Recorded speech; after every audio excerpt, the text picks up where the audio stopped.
Adapun judul khutbah pada kesempatan kali ini yaitu hidup yang berkah. Berkah diartikan dengan ziyadatul khair, bertambah kebaikan. Yang kedua, taziduhum bitta'ah, bertambah ketaatannya kepada Allah Subhanahu wa ta'ala. Jadi hidup yang berkah adalah hidup yang mana hidup itu digunakan untuk menambah kebaikan-kebaikan, begitu juga melakukan amal-amal sholih dalam rangka mendekatkan diri kepada Allah Subhanahu wa ta'ala. Sakit bukan saja bisa menghilangkan dosa-dosa, tapi bagi orang yang memahami sakit juga bisa membawa keberkahan. Nabi Ayub ketika diuji Allah dengan penyakit, justru dengan sakit itu malah mendekatkan diri kepada Allah Subhanahu wa ta'ala. Umur yang berkah bukan umur yang panjang seperti sahabat Rasul Mus'ab bin Mu'addi, umurnya sangat singkat tapi digunakan untuk hal-hal ibadah.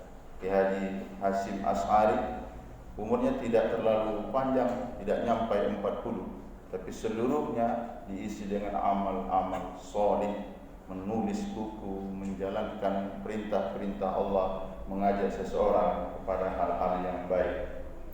Tanah yang berkah bukan berarti di tanah itu bisa menumbuhkan beraneka ragam buah pohon-pohonan, bunga-bungaan. Berkah di situ kita lihat, terkadang tanah yang gersang sekalipun, tandus, tak tumbuh di sana rumput seperti di tanah Arab, tapi dia ketika sudah ada keberkahan, ramai-ramai orang ke tanah tersebut. Ilmu yang berkah, ilmu yang bermanfaat, yang mana ilmu itu digunakan dia dalam rangka mengejar akhiratnya.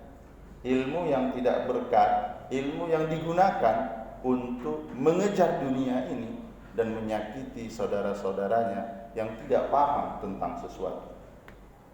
Penghasilan yang berkah bukan dilihat seberapa banyak ia memperoleh, tapi penghasilan yang berkah sejauh mana penghasilan itu bermanfaat untuk orang lain dan bisa menolong saudara-saudara dalam tanda petik yang lemah dari sektor perekonomian.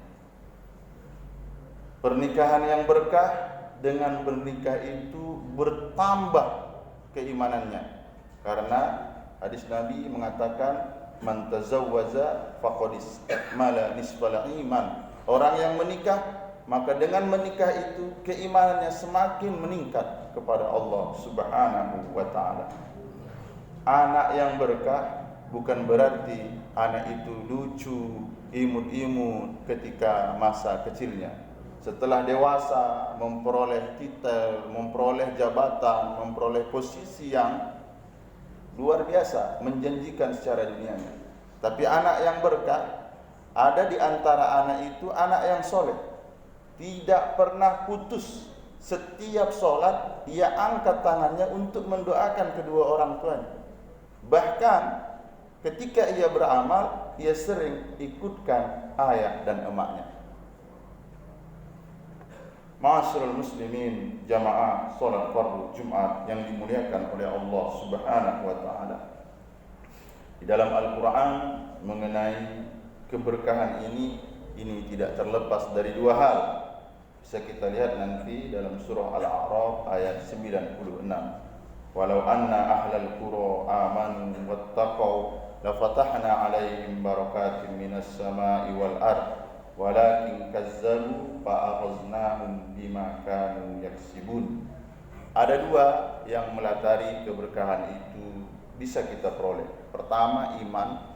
Ini bukan hanya sekedar ucapan, bukan juga sekedar tindakan, tapi keyakinan yang kuat di dalam hati. Yang kedua, takwa, di mana dia berusaha apapun yang ia lakukan itu selalu dalam lindungan Allah Subhanahu wa ta'ala. Dari khutbah Jumat yang sangat singkat dan sederhana ini bisa kita ambil beberapa pesan moral. Gunakanlah sisa-sisa hidup ini, mudah-mudahan hidup ini penuh keberkahan. Hidup yang berkah maksudnya setiap hari akan menambah kebaikan-kebaikan, di setiap hari pula akan menambah ketaatannya kepada Allah Subhanahu wa taala. Fa'tabiru ya ulil albab la'allakum tuflihun.